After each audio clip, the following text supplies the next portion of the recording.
कहता है तो मेरी मां लग बेद पता तो हूँ सारी उम्र इन्हें नहीं रोकी नशा जो कर लग गया कहना चल दो गल्लां तो कर लईए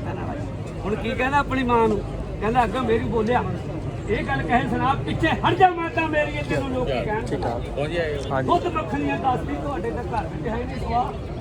जे मैं रोटी जावां खाण नूं ते मैं सुक्का टुक फड़ा रोटी चकना मेरे नकम्मिया इनू नाल चटनी दे खा खानी है तो खा ला नहीं साढ़े घर बाहर हो जा कहला मैं निन्नू जाना होके चक्कीए जांदा आ सबर शुक्र नाल डोडे पी के अब तू फिर देनियां गर्मी ने लिया मार मका अज माया मेरू पोस्ती जन लगी होण तबाह जा भाल ला तेरा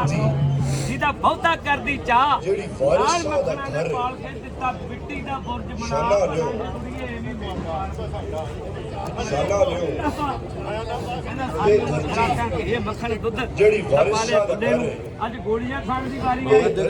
हड़ ते सुक्के नाल और आखर राजपूत पट्टी शाला लियो राजपूत पट्टी सी खून मारिया अंदरों जोश मारिया चाहे नशा ही करता हुण दिल विच सोचा सोच के उठिया करके याद खुदा कहंदा ले भी जे अमली भी ढेरी च आ गया साडा रहना नहीं और संडोडे घोल के कहना मैं अमली नूं दही भरा घोड़ा एक फीम दा मैं मुंह विच लऊंगा पा फिर मैं धुआं होके घरूंगा डरदा दऊं आसमान च रहा कहना बुगिए देखी हाथ जवान दे फिर जेड़ी करे बाड़ियों ते चल शुरू करदा